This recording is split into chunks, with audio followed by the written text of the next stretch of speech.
Bonjour à tous et bienvenue dans mon tutoriel sur la création d'un fichier de gestion d'inventaire sur Excel. Mais tout d'abord, et avant de commencer, si vous souhaitez aller plus loin dans les explications, je vous invite à cliquer sur les liens de formation dans la description.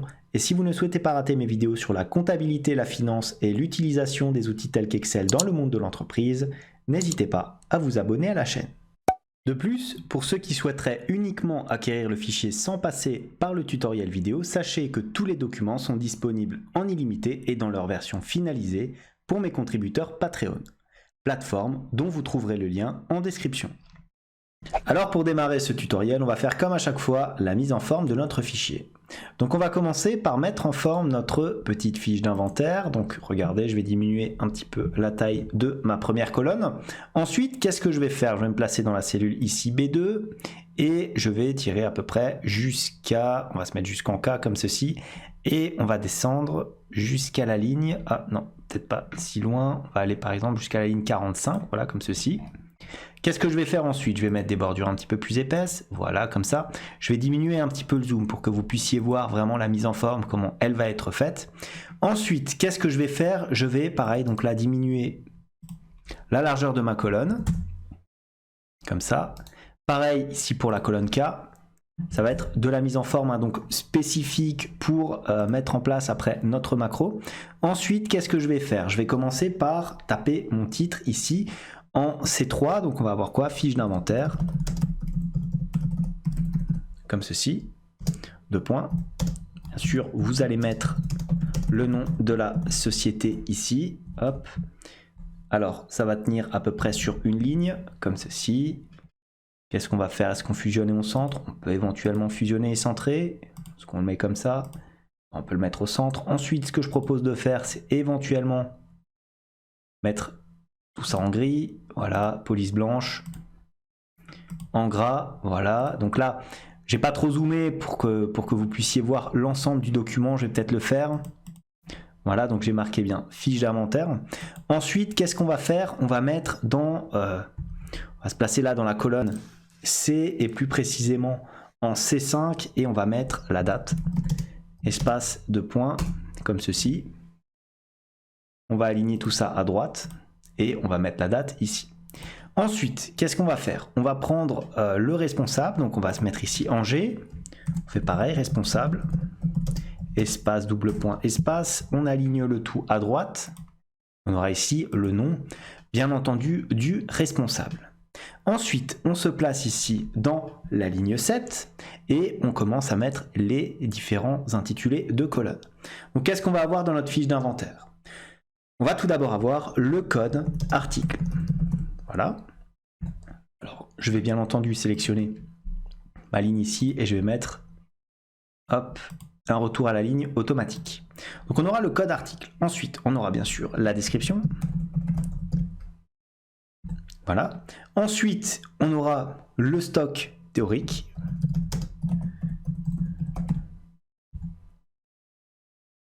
On peut avoir éventuellement la variation unitaire.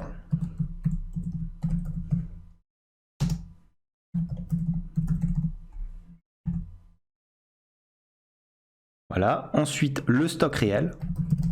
Alors, le stock réel, c'est ce qu'il vous faudra donc saisir et ce qui va vous servir de comparatif avec le stock théorique. Ensuite, l'écart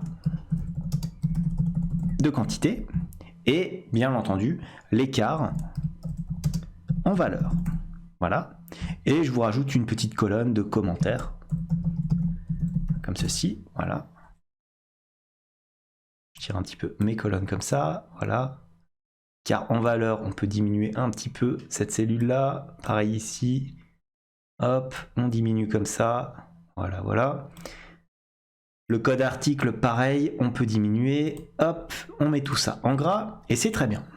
Ensuite, donc bien sûr, on va mettre des bordures. Voilà, comme ça.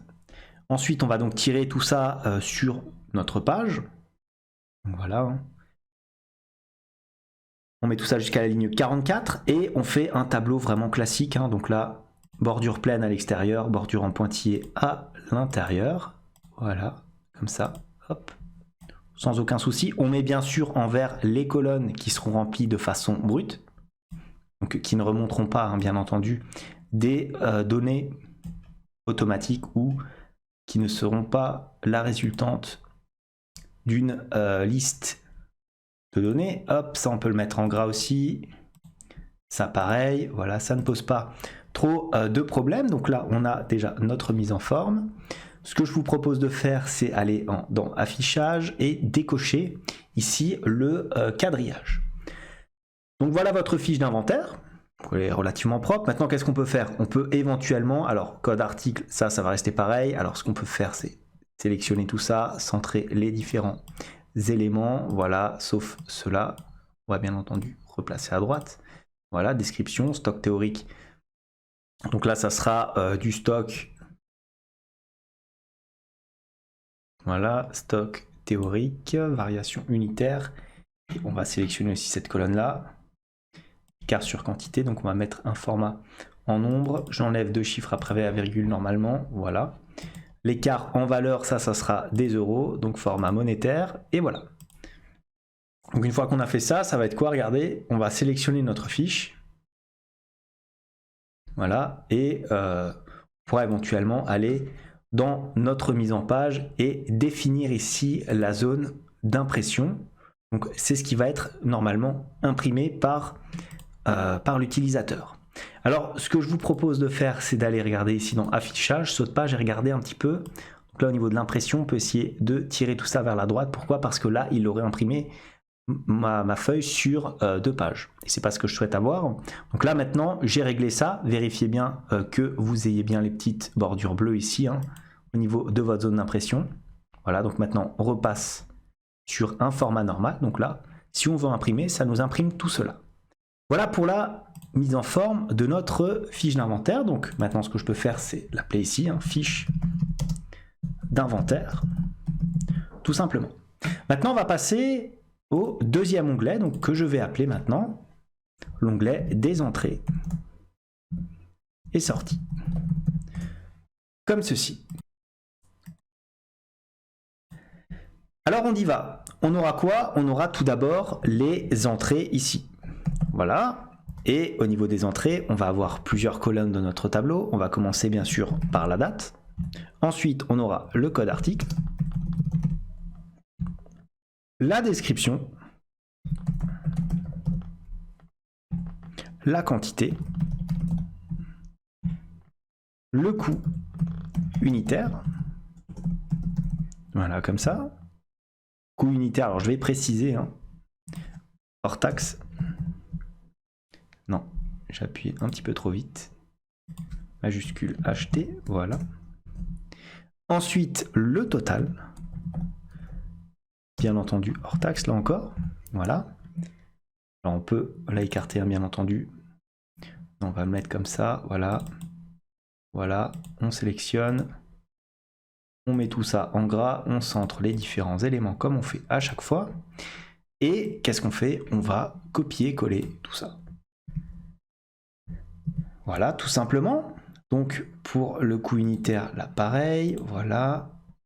Hop, on recopie éventuellement la mise en forme pour avoir la même taille de colonnes sur mes 2 tableaux. C'est quand même beaucoup plus propre.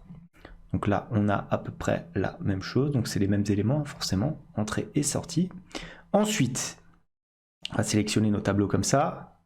On va aller à peu près jusqu'à la ligne 100. Voilà, tout simplement. Mettre des bordures donc très classiques, hein. Pour notre présentation, voilà, pointillé au centre. On appuie sur OK.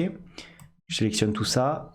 Voilà, on met tout ça au centre. Pour tout ce qui est coût, bien sûr, ça sera un format monétaire. Pour la quantité, ça sera un format donc personnalisé classique.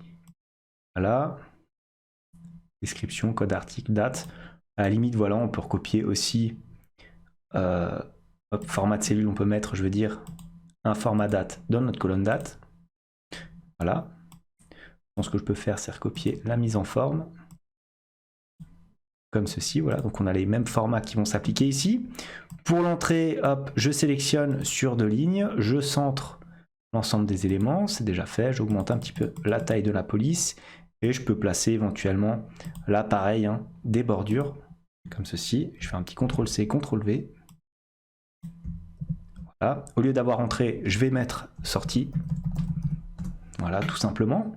Et voilà, pour cet onglet-là, il n'y a pas grand-chose d'autre à rajouter, si ce n'est d'aller dans affichage et d'enlever le quadrillage comme on fait à chaque fois. Maintenant, je clique sur le petit plus et je vais démarrer la mise en forme de mon dernier onglet, mon onglet relatif aux articles. Alors on y va, ce que je vais mettre alors comme titre, ça va être valorisation des stocks.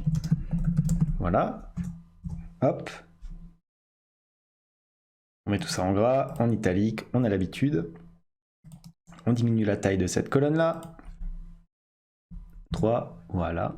Ensuite, je vais me placer ici et je vais mettre mon petit tableau. Donc on va avoir quoi? Le code article, tout simplement. La description de cet article-là. Voilà. Le stock théorique. La valeur totale. Et la valeur unitaire. Voilà. Bien sûr, hein, je sélectionne tout ça, je mets en gras, j'aère un petit peu mon tableau. Voilà, comme ça, on centre les différents éléments. Alors, ce que je fais, hein, c'est que, hop, je vais mettre tout ça avec des bordures. Ensuite, là, pareil, hein, je prends mon tableau. On va se mettre à peu près jusqu'à la ligne 35. Ouais, comme ça peut être pas mal. Hop. On est plutôt sur du F. Voilà, donc hop, je dirige encore tout ça d'un cran. Je vais mettre, donc classique, hein, bordure pleine à l'extérieur et en pointillé à l'intérieur. J'appuie sur OK. Je centre mes différents éléments. Le code article, donc là on va rester très simple, hein, A001, A002 et ainsi de suite. Donc on peut tirer tout ça vers le bas. Voilà, jusqu'à arriver comme ceci. La description, donc là vous allez mettre votre description. Là je vais mettre article 1, article 2 et ainsi de suite. Bien sûr, vous allez adapter à vos différents besoins. Voilà, comme ça. Comme ceci. Donc là on est bon. Je remets un petit peu la bordure en place. Voilà. Voilà. Maintenant, qu'est-ce que je peux faire? Je peux aller dans affichage, enlever pareil le quadrillage. Ensuite, ce que je peux éventuellement faire là encore, c'est au niveau du code article. Donc je peux sélectionner, regardez cette colonne-là. Hop, aller rapidement dans données, validation de données et, vous l'avez compris, intégrer une liste déroulante afin d'y mettre l'ensemble de mon code article ici, qui sera proposé, hein, à l'utilisateur. Voilà, on appuie sur OK. Et maintenant, on peut bien entendu sélectionner l'ensemble des articles. On fait pareil pour la colonne des sorties. Voilà, données, validation de données, autoriser liste, article. Voilà, comme ça, tout notre code article. Comme ceci, hein, donc ça pose pas vraiment de soucis. Voilà, donc on a rempli tout ce qu'on pouvait remplir, donc surtout la mise en forme ici de notre fiche d'inventaire, les entrées et sorties, et ici notre valorisation des stocks avec les détails par article. Voilà ce qu'on pouvait dire sur la structure de ce fichier, relativement simple, pas de difficulté à ce niveau-là. Je vous donne donc rendez-vous dans la deuxième partie de ce tutoriel où nous allons mettre en place l'ensemble des formules de ce fichier. Comme d'habitude, si cette vidéo vous a plu, n'hésitez pas à la liker, à la commenter, à vous abonner à la chaîne si ça n'est pas encore fait. En tout cas, moi je vous dis merci et à bientôt pour la suite de ce tutoriel.